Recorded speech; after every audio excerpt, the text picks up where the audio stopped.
กับใครเลยไม่ใช่หรอกเป็นจังสั้นเพราะว่ามันขาดศีลขาดธรรมการมีศีลมีธรรมครอบครัวก็ไม่ได้แตกแยกกันเพราะระว่างเฮ็ดอันใดก็ย่านเป็นบาปเป็นกรรมก็บ่เฮ็ดอันนี้บ่ย่านบาปบ่ย่านกรรมเฮ็ดไผโลดถ้าเราสำรวมได้อินทรีย์นะฮิริความละอายแก่ใจต่อบาปทุจริตอุตตปะความเกรงกลัวต่อบาปทุจริตมันก็เกิดขึ้นแก่เราต่อไปประการที่สองบางคนสิถามว่าแล้วตามาทุดงมาเพื่อหยังมันหยังให้มันแดดร้อนเป็นหยังมันหยังให้มันตีแตกตีพอกเป็นหยังสิถามอยู่แต่บ่กล้าถามแล้วตาก็สิถามเองตอบเองย่างทุดงมาแล้วตาก่อนสิออกจากบ้านแต่งตัวมาจังซี่ล่ะแต่มาท่าทุดงเขาว่าหกออกมากราบพระพุทธรูปต่อหน้าพระพุทธรูปจังซี่ล่ะกราบสามหนตั้งนะโมสามเทื่อเอามือลงแต่โยมแม่โยมพ่อนั่งฟังธรรมดาหลวงตามองไอ้ทรมานมือลงได้ครับผมตั้งนะโมสามเทื่อกราบสามเทื่อล่ะครับธรรมทานทุกองค์วัดมีอยู่6ข้ออันนี้มาเพื่ออย่างมาเพื่อละความโลภความโกรธความหลงเด้อมาเพื่อดับทุกข์ธรรมทานทุกองค์วัด6ข้อมีอย่างแน่1รองเท้าไม่ใส่2ปัจจัยไม่รับ3ยาผ้าหน้าไม่นั่ง4สันอาสนะเดียว5นอนไม่มีกฎไม่มีมุ้ง6ครองไตรจีวรข้องบริการ8ถ้าข้าพเจ้ารักษาสัจจะอันนี้ไม่ได้ขอให้เมียติดไป1ขอให้รถชน2ขอให้เสือกัด3ขอให้หมากัด4ขอให้งูกัด5ขอให้ตะขาบกัดอันนี้ไม่ยากบอกเอาก็รักษาไว้เถอะถ้าข้าพเจ้ารักษาสัจจะอันนี้ได้ขอให้คุณกุศลที่ข้าพเจ้าตั้งใจประพฤติปฏิบัติจงเกิดมีแก่ข้าพเจ้า1ทานบารมี2ศีลบารมี3เนกขมบารมี4ปัญญาบารมี5วิริยบารมี6ขันติบารมี7สัจจะบารมี8อริยญาณบารมี9เมตตาบารมี10อุเบกขาบารมี10ประการนี้จงเกิดมีแก่ข้าพเจ้าว่าจังซี่เด้อรักษาได้บุญกุศลก็ได้เกิดขึ้นเอามาแจกจ่องคนละเล็กละน้อยหลวงตาคิดว่าต้องเกิดขึ้นแน่นอนเป็นยังหรือว่าใจรองเท้าบางคนสิถามหลวงตาเห็นว่าเราเกิดมาแล้วไม่ได้แบบรองเท้ามาด้วยแล้วมาตัวเปล่าแค่ผ่ามาพอนั่นบอกโยมบอกผู้ใดแบบรองเท้ามานำนี่บอกยังไงนี่หลวงตาถามมนุษย์ไม่ไปเก่าแสดงว่าบริแบบมากเนาะมากกับมากตัวเปล่าไปก็ไปตัวเปล่าใครเอาอะไรไปได้บ้างข้าวของไอ้ดอไปได้ไหมได้นาตะก้าไปได้ไหมย่าหลังเงี้ยใหญ่ๆเข้าไปน้ำบ่ได้นั่นบ่มีรถคันสวยๆคันงามๆเข้าไปน้ำบ่ได้มีลูกหลายคนเข้าไปน้ำบ่ได้มีเมียงามๆเข้าไปน้ำบ่ได้มีผัวงามๆเข้าไปน้ำบ่ได้แน่นบ่เอาไปน้ำบ่ได้อย่างแม้แต่ร่างกายของเราเขาก็เอาไปเผาไฟทิ้งตายไปแล้วเดี๋ยวเป็ดปลาเห็ดประเดี๋ยวเขาบอกเป็นแม่กอเอาเปลี่ยนฟื้นดับไฟหนึ่งข่าวเขาบอกเป็นหลวงตาว่าตรงๆอันนี้เอาไปต้มแกงเฮ็ดอาหารเขาบอกเป็นผู้ใดคิดว่าจะไปแกงได้จะเป็ดปลาได้นี่บอกนี่ปลาได้นี่ยัน3 มื้อละ5 มื้อแล้วเหม็นอันนี้ไปจับไอ้เจ้าก็พอช่วยด้วยก็ไม่ให้ใครสิไปกล้าจับเนี่ยแน่นอนนี่แต่เหม็นมีกินทรงออกมาเลยเอาไว้โดนเท่าใดเสียเงินหลายกูอยู่หลังกูอยู่เบื้องหลังมื้อละ10,000 20,000ค่ากับเขาให้แขกกินเลยเฮ็ดกับเขาอย่างนี้พี่น้องกินผู้ใดมาหาก็เฮ็ดกับเขาไว้ต้อนรับครับสู่เสียเงินหลายมื้อเท่าใดให้หลายแสนหลายหมื่นอันนี้มันไม่ได้เป็นของดับของดีอย่าไปลงมันปล่อยกล่าวว่าบ่เอา ว่าเขาบริแบกมากยางถิ่นเตาอย่างมาจากนครพนมเขาฮอดเชียงรายยังได้หมู่เจ้ายังหลงอยู่ญาติโยมยังหลงอยู่บางคนมีว่า3 คู่ก็มีแม่มาอยู่บ้านเนี่ยน้องพ่อก็มีเห็นหลายอยู่แม่บอกอย่าว่าตัวลูกตาเด็กลูกตาเบิ่งอยู่หลายคู่อยู่ดอกทำว่าเว้าพันดอกมันยังหลงเนาะไม่นี่ก็หลายคนเป็นทุกข์ได้กันมีแล้วอ้อหลังกระถอดไว้กับญาติมูเอาไปเชียงไว้กันมีแม่บอกยังพอเอาไปผลมูญาติมูเอาว่าซื้อมาใหม่ๆเนาะราคาแพงก็เลยมาเชียงไว้ทางอื่นซะมีอยู่มาเอาจากให้ลูกตาดีสบายสมัยครั้งพุทธกาลลูกตาเห็นว่าพระพุทธเจ้าให้มาโปรดสัตว์โลกมีร้อยรองเท้าพระพุทธเจ้าร้อยรองเท้าแตะนี่บอกร้อยรองเท้าสอดนี่บอกผู้ใดไปกราบร้อยรองเท้าแตะพระพุทธเจ้าโมมี่นี่จะไปกราบรอยพระบาทแม่บอกร้อยพระบาทพระพุทธเจ้ารอยพระบาทพุทธบาท400อยู่อำเภอแม่ริมนี่รถตากับแม่ไปกราบจุ่มว่าได้ว่าร้อยเท้าแตะเด็กมันหลงซื่ออยู่กับสมมติให้มันเหนือสมมติอยู่กับโลกให้มันเหนือโลกอยู่กับกิเลสให้มันเหนือกิเลสอยู่กับธรรมให้มันเหนือธรรมอย่าไปเป็นทาสของมันกูเมื่อนี่มันขี่ข้อที่กันกับขี่ข้อจักมันจูงไปใส่กับมันนี่เมื่อต้องขอไม่ได้รับแน่นอนเพราะสิ่งคุ้มข้อเพราะอวิชชาตัวมันโง่อย่าเรียกว่าวุ่นวายสับสนกันอยู่หัวตาก็เลยว่าใส่รองเท้าปัจจัยบรับเป็นอย่างก็บรับหรือบรับเงินปัจจัยหรือบรับเงินผู้ใดเอามาให้บ่เอาแกเป็นหมื่นเป็นแสนเป็นล้านเอารถ10 ล้อแกมาตาก็บอกมาให้เต็มสลานี่รถตาก็บอกเอามาแล้วแม่อันโมเชียรถตาเนี่ยมาให้โอ้ยเอาแล้วบ่ด่าพ่อบางคนเห็นยางมากเอาคลัดออกมาแบ่งร้อยแบ่งพันอย่าไปรถตาเอาอย่าไปเฮ็ดเป็นบาปเด้ออย่างคือเอาคือหลงสมบูรณ์กระดาษแท้ๆก็ยังว่าเงินมีหลายเท่าใดก็ยังทุกข์ไปฝากธนาคารเขาก็ตรวจสอบว่าจะใช้วิไลแท้เขาก็บ่รับอยู่เด้เขาก็หาว่าเขาเป็นคนคอร์รัปชันอีกเอามาซื้อรถแม่โค10 คันพุ่นน่ะรถดำอีก10 คันมาจ้างคนข้างขับอาญาเขาขับรถสูงคำเงินจ้างก็เป็นทุกข์อันนี้แดนคันนั้นอันนี้เบื้องบ้านนั่นบ้านนี้แน่นบ่ล่ะไปลอกห้องลอกยังอาญาเขาขับรถสูงคำเงินจ้างก็เป็นทุกข์อีกที่ตรงติดบ้าตรงนี้ไฟล่างให้ก็เป็นทุกข์อันนี้คือก็เลยบอกเอาซะกันเอามากองไว้นี่ว่ามีฝาปัญหานี่กันย่านแต่คนมาเอาอย่างวัดมือวัดขึ้นเลยเฝ้าอยู่พอขอสิตายก่อน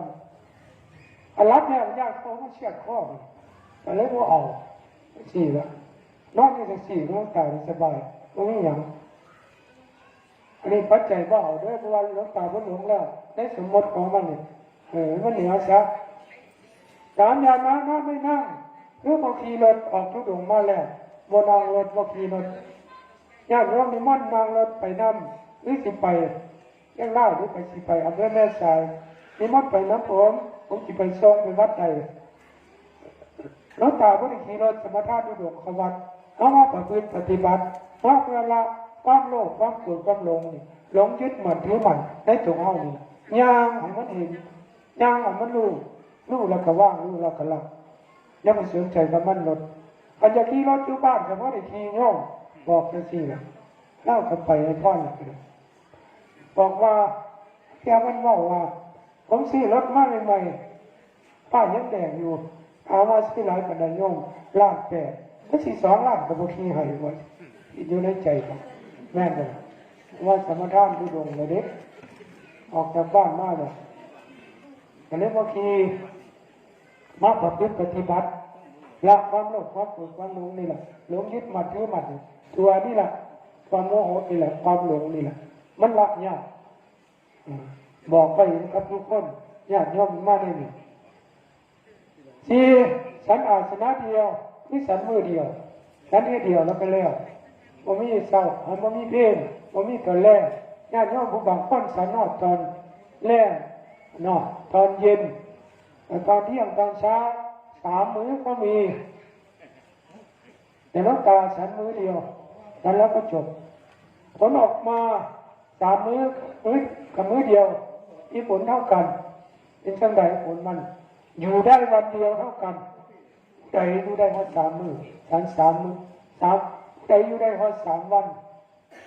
บ่มีที่ว่าเช้ามาก็อยากกินข้าวแม่นบ่หลวงตาก็อยาก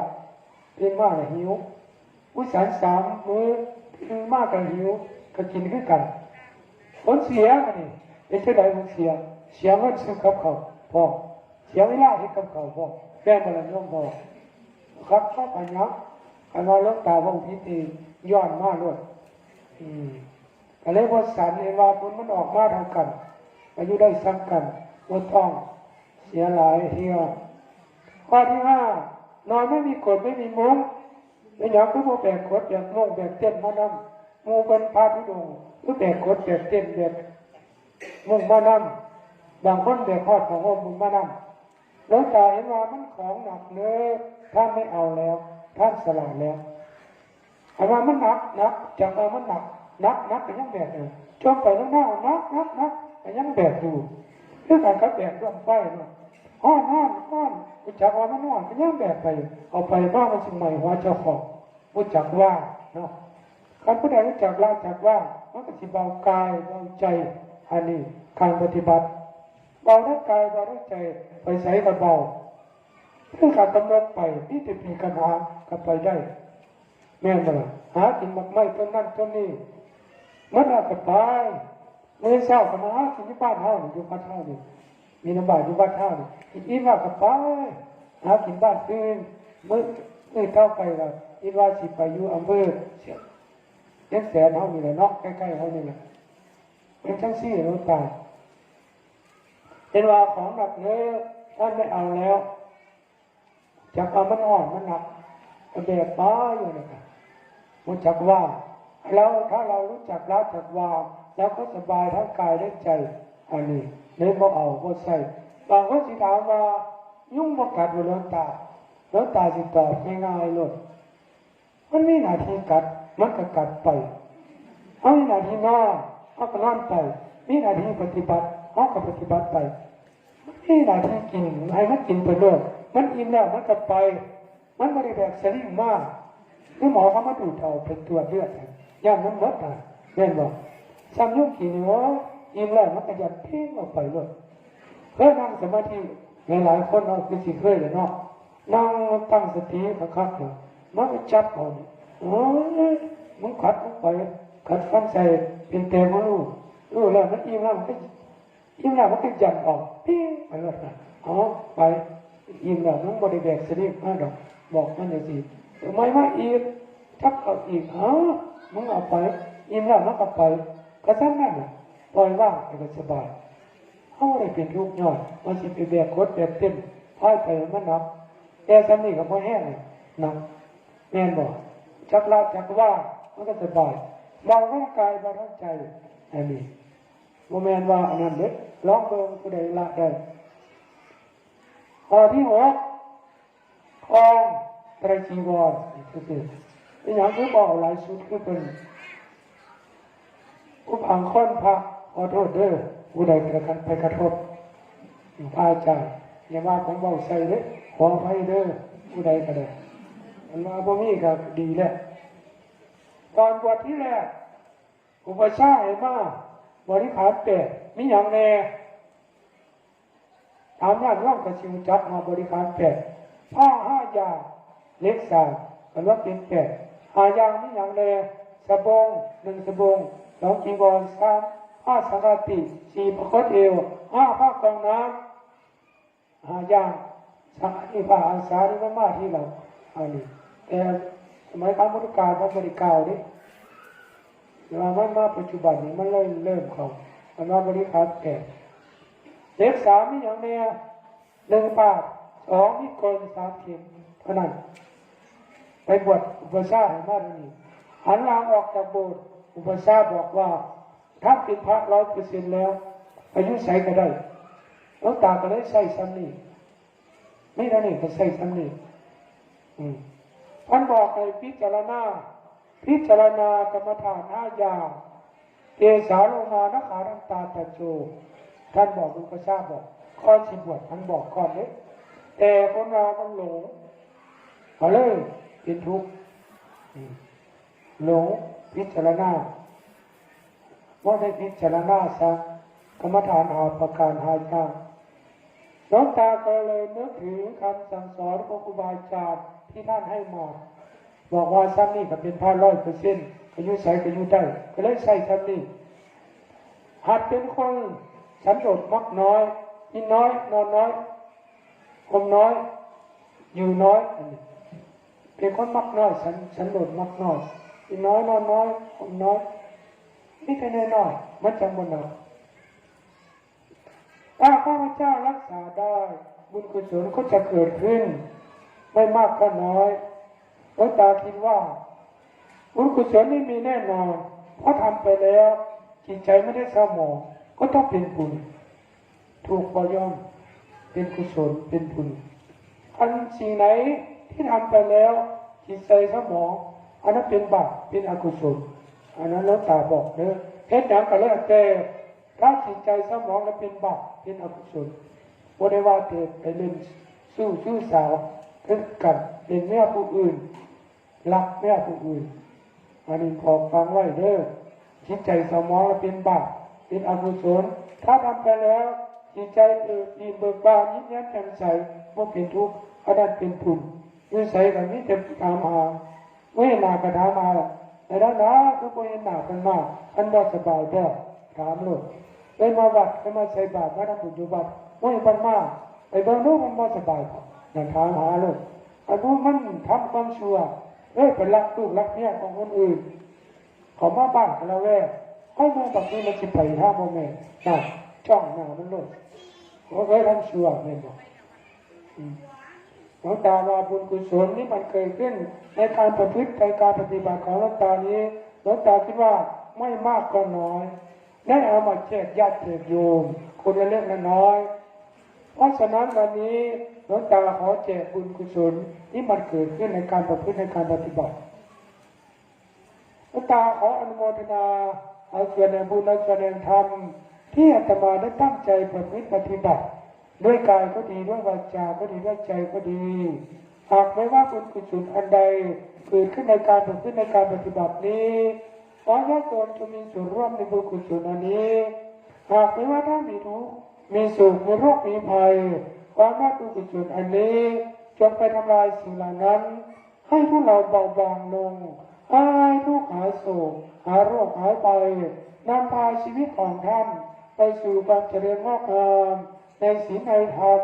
ในหน้าที่การงานยิ่งขึ้นไปโดยทั่วหน้ากันทุกท่านทุกคนด้วยเถิดเอาเมื่อละหน่อยเนาะมันว่าร้ายมันพูดพิ้งใส่ไม่ครัวกันนี่เนาะเอาซ้ำนี่แหละเนาะขออนุญาตถามข้อสอบ3 คำถามอยากจะถามหลวงตาคำถาม2-3 คำถามได้ไหมว่าหลวงตาเดินมากี่ปีแล้วหรือทุดงค์นะทุดงค์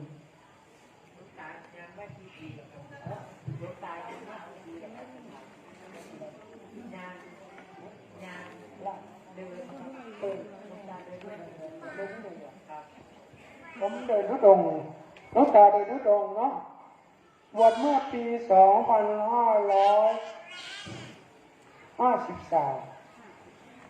11 ปี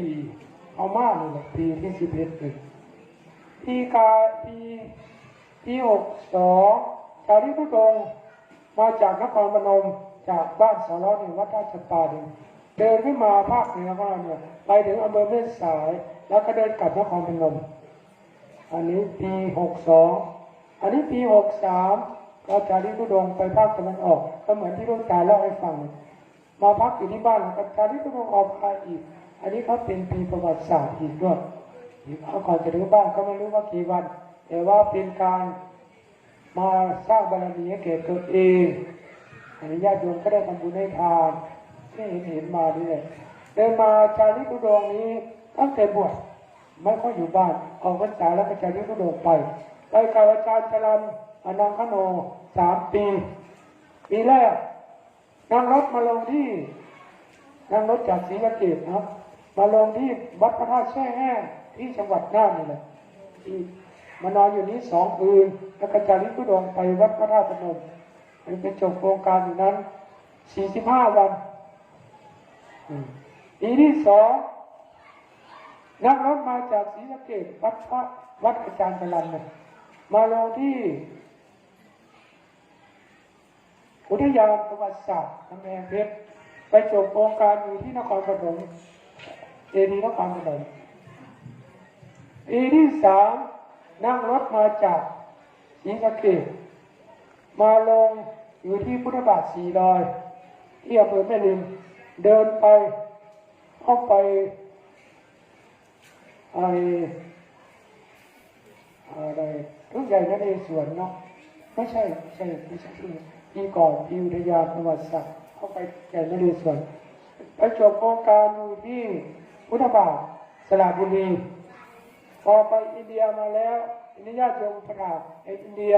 แล้วตามไปอินเดียไปเห็นสถานที่พระเจ้าท่านไปประพฤติปฏิบัติ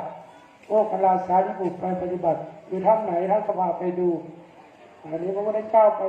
ทำทุกขลักกิริยาท่านก็พาไปดูแล้วตามไปดูแล้วสถานที่ท่านไปแล้วนะครับจากกับวัฒนสูตรก็ไปดูสถานที่ท่านประสูติที่เป็นในปานก็ไปอันนี้หลายแห่งไปนั่งอยู่ที่พุทธคยา15 วันไปแล้วอยู่ประเทศอินเดีย1 เดือนก็กลับมาบ้านก็นึกถึงคุณของพระเจ้าท่านทำได้เราเป็นลูกศิษย์ตถาคตเราก็พยายามทำตามไปอยู่ถ้ำอยู่ปูอยู่ในถ้ำอยู่คนเดียวอยู่ที่อำเภอภูพานแล้วตาก็ไปอยู่คนเดียว4 ปี4 พรรษาออกมาจากถ้ำแล้วก็ครบสัญญาสัจจะตั้งไว้ว่าข้าพเจ้าจะอยู่ในถ้ำนี้4 พรรษาก็อยู่ให้ได้ครบ4 ปี4 พรรษาแล้วก็ออกแล้วอยู่ที่บ้านปีที่แล้วเมื่อกี้ได้พรรษาเมื่อกี้นี้ออกจากพรรษาแล้วก็จาริกธุดงค์ไป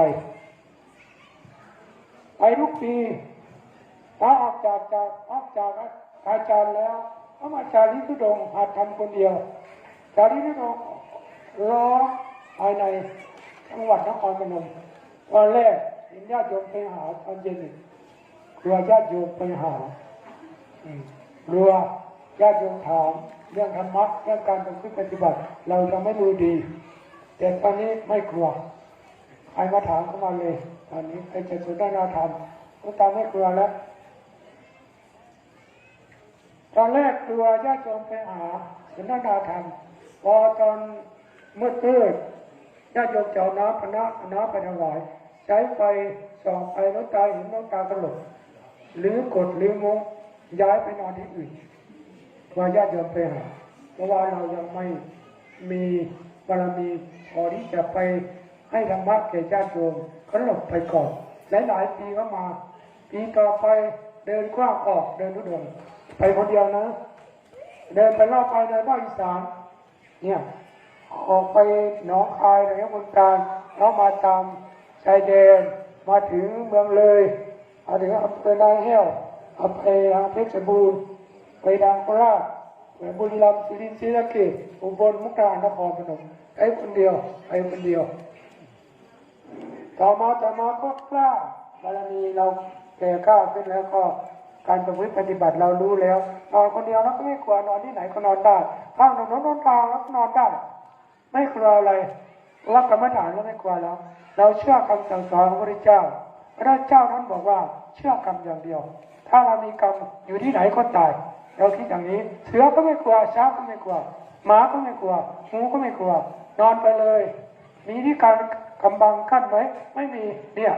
แค่นี้ฝนตกเอาอะไรมาข้างมาบัง มีกำแพงบางไหมมีหลังคาไหมไม่มียกผ้าอันนี้ขึ้นมาเลยผ้าเนี้ยผ้าที่หลวงตานั่งอยู่เนี่ยนี่ปูนอนกันนี้นั่งกันอยู่นี้ยกขึ้นมาคลุมหัวเอาขวดน้ำมันตั้งมันเรียงกัน2 ขวดก็นั่งอย่างนั้นแหละก็กอดบริขารนี่แหละมีบาตรมีผ้าสังฆาก็ยัดเข้าในบาตรผ้าจีวรก็ยัดเข้าในนั้นนั่งฝนตกหายแล้วก็ออกมาเข้ามาเปลี่ยนที่ไหนที่เป็นเปลี่ยนมันเสร็จแล้วก็เปียกแล้วก็ปั้มครับเอาน้ำออกพวกอันนี้พวกอักษรนี้ก็เปียกสบงเขาเปียกแต่ว่าหลวงตาที่ไหนมาเปลี่ยนมาสับเปลี่ยนทีนี้มาเปลี่ยนได้คือผ้าสังฆาแล้วก็นุ่งซักองค์พระจีวรเนี่ยอักษรสบงแล้วก็กองไว้ที่ตากไว้ให้ลมพัดแล้วมาหมาดหน่อยหนึ่งแล้วก็มานุ่งแล้วก็เก็บผ้าสังฆาเอาห่มมันหนาวอันนี้ใช้แบบคนจนๆวันนี้จะเล่าให้ฟังการประพฤติปฏิบัติเอาทรมานตัวเองแต่ไม่ใช่ทรมานก็ตามีความสุขถ้าทรมานเนี่ยน้องตาไม่ทำเลยทำไปแล้วน้องตามีความสุขอันนี้เอาชนะใจตัวเองได้ยกโทษให้เลยทุกสิ่งอย่างยิ่งกว่านักกีฬาที่ชนะมาจากต่างประเทศอันนี้พูดแล้วก็เลยเปิดไปอีกแล้วบอกว่าจบแล้วก็ยังไม่จบอาจารย์ถามมาก็เลยย้อนต่อไปนะขอโทษพูดมากนะผมพูดมากนะไม่เป็นไรอันนี้เล่าให้ฟังการปฏิบัติของหลวงตาเป็นลักษณะนี้ว่าไปคนเดียวก็อยู่คนเดียวเวลาฝนตกตานี้ยกนี้ขึ้นมาแล้วก็คุมหัวอยู่ผ้าสังฆาก็จีวรยัดเข้าในบาตรเต็มอันนี้พอมันฝนหยุดแล้วก็มาใช้หม้อห่มแต่ว่าสีไหนที่มันเปียกก็ไปตากลมมันบาดสักหน่อยหนึ่งก็มาออกมานุ่งแล้วก็แห้งคาตัวเนี่ยอันนี้มองตาว่ายิ้มนี่เราทำได้ไม่ทุกข์ละทุกข์นี้ละง่ายถ้าละสุขนี้มันละยากที่ทุกข์นี้มันละง่ายที่สุขนี้ละยากบอกโยมไม่รู้ด้วยนะที่สุขเป็นยังไงได้อยู่ดีกินดีนอนดีอย่างเนี้ยนุ่งห่มดีอันนี้ที่สุขมันไม่อยากมาอยู่มันไม่อยากไปนอนในป่าในภูเขาตามถนนโน้นดาวข้ามถนนโน้นดาวมันไม่อยากไปนอนเพราะว่ามันที่สุขมันอยากนอนอยู่ในศาลาในกุฏิวิหารใหญ่ๆเอาผ้าห่มโตๆหนาวแม่ก็เลยไม่พอมันไม่อยากหนีจากกุฏิวิหารอันนี้ว่ายากเอามันชนะใจถ้าชนะใจเราได้ทุกสิ่งอย่างที่หลวงตาบอกใจอย่างเดียวกัดฟันใส่โลดกันออกมากกับซ้ำเก่ายกโป้ของโลดบ้านไกลอันนี้11 ปีเนี่ยปีที่11การนี้ผมไม่อยู่บ้านภาคเหนือของเรานี้ปีที่9เริ่มประมาณนี้กล่าวว่าว่ายไปตัวแทบทุกอำเภอแล้วเส้นทางนี้บางทีซ้ำ2ก็มีนอนซ้ำที่นอนก็มี2 ครั้งก็มีบางคนจำหน้าหลวงตาได้ที่อำเภอแม่จันทร์นี่โยมนี่มากราบมาไหว้วันนี้2 3 คนเพราะว่าหนูติดตามหลวงตาตั้งแต่ปี62เห็นแล้วเอาน้ำเอาอะไรไปถวายแต่ปีนี้ได้ยินข่าวว่าเห็นหน้าเห็นภาพแล้วนึกได้หรือตาม2 ครั้งแล้วจากนี้มานี่นะถ้ามาตาม